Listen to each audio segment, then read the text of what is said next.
ক'ব লগা বহুত আছে আৰু কি কম বৰষুণ দি আছে এইটো বৰষুণ নহয় দেই আশীৰ্বাদ শান্তি আশীৰ্বাদত শান্তি আৰু আমি ভাবিছিলো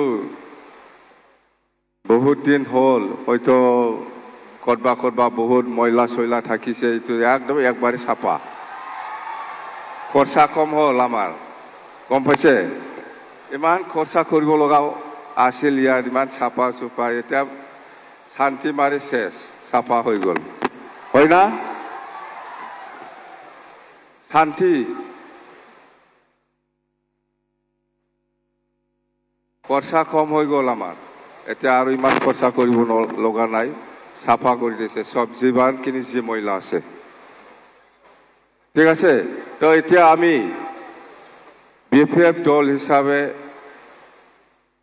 আমি আপোনালোকৰ ওচৰত বিটিসি নিৰ্বাচনৰ সময়ত প্ৰচাৰ অভিযানত আপোনালোকক বহুত প্ৰতিশ্ৰুতি দিয়াইছে সৰকাৰ গঠন হোৱা পিছৰ পৰাই আমি কৈছো আপোনালোকক যেনেকে আমাক সহায় কৰিছে আমিও আপোনালোকক সহায় কৰিম বুলি কথা দিয়াইছো এই হিচাপত আমি আপোনালোকৰ যিখিনি যিমান যি সমস্যা আছে আমি সমাধান কৰি দিব কাৰণে চেষ্টা চলাই যাব আৰু আমি কাম কৰিম আমি কথা দিছো আপোনালোকৰ ওচৰত আৰু ইয়াৰ নিশ্চয় সহায় লাগিব আমাৰ অসম চৰকাৰ বা অসমৰ যিমান কেবিনেট মন্ত্ৰী আছে বা অসমৰ যিমান অফিচিয়েল সকল আছে আমাৰ বড়োলেণ্ড টেৰিটৰিয়েল কাউন্সিলৰ যিমান যি সমস্যা আছে বা বিটিসি বাকি ৰাজ্যৰ যিমান যি সমস্যা আছে এইবিলাক সমাধানৰ ক্ষেত্ৰত অসম চৰকাৰৰ বহুত সহায়ৰ প্ৰয়োজন আছে আৰু এই সহায়টো মই পাব বুলি আশা কৰিছো নিশ্চয় আমাক সহায় কৰিব আমাৰ বিটিসি অঞ্চলত বহুত সমস্যা আছে আপোনালোকক যেনেকৈ কথা দিছে আমিও এনেকৈ কাম কৰি যাম মই আজি আপোনালোকৰ ওচৰত প্ৰতিশ্ৰুতি দিছে আপোনালোকেও আমাক সহায় কৰক আপোনালোকে যেনেকৈ বিচাৰিছে আমিও কাম কৰিব পাৰিম এইখিনি কথা কৈছো আৰু আমাৰ অপজিশনই হওক বা ৰুলিঙতে থাকক যিমান এমচিএলএ বা ইএম সকল আছে আমাৰ বিটিসি চৰকাৰ চলোৱা সময়ত নিশ্চয় আমি সকলোৰে সহায় সহযোগিতা পাব বুলি মই কামনা কৰিছো আৰু বিশেষ কৰি অসমৰ আমাৰ চিফ মিনিষ্টাৰ ডাঙৰীয়া ডক্টৰ হিমন্ত বিশ্ব শৰ্মা ডাঙৰীয়াই আমাক নিশ্চয় সহায় কৰিব বড়োলেণ্ড বাকি ৰাজ্যৰ কাৰণে যিখিনি আমি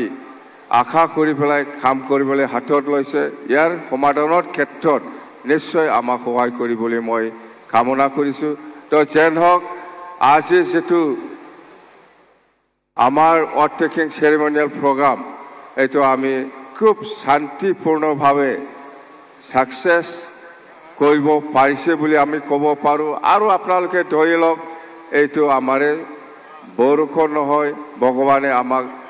আশীৰ্বাদ দিছে শান্তি দিছে ভৱিষ্যত আমি যাহাতে এই বিটিসি চলোৱা ক্ষেত্ৰত কোনো গণ্ডগোল নোহোৱাকৈ আমি যাতে শান্তিকৈ চলাই লৈ যাব পাৰে মই আৰু একবাৰ ভগৱানৰ ওচৰত ঈশ্বৰৰ ওচৰত আল্লাহৰ ওচৰত মই প্ৰাৰ্থনা জনাই মোৰ বক্তব্য ইয়াতে সামৰিছো দেই থ্যাংক ইউ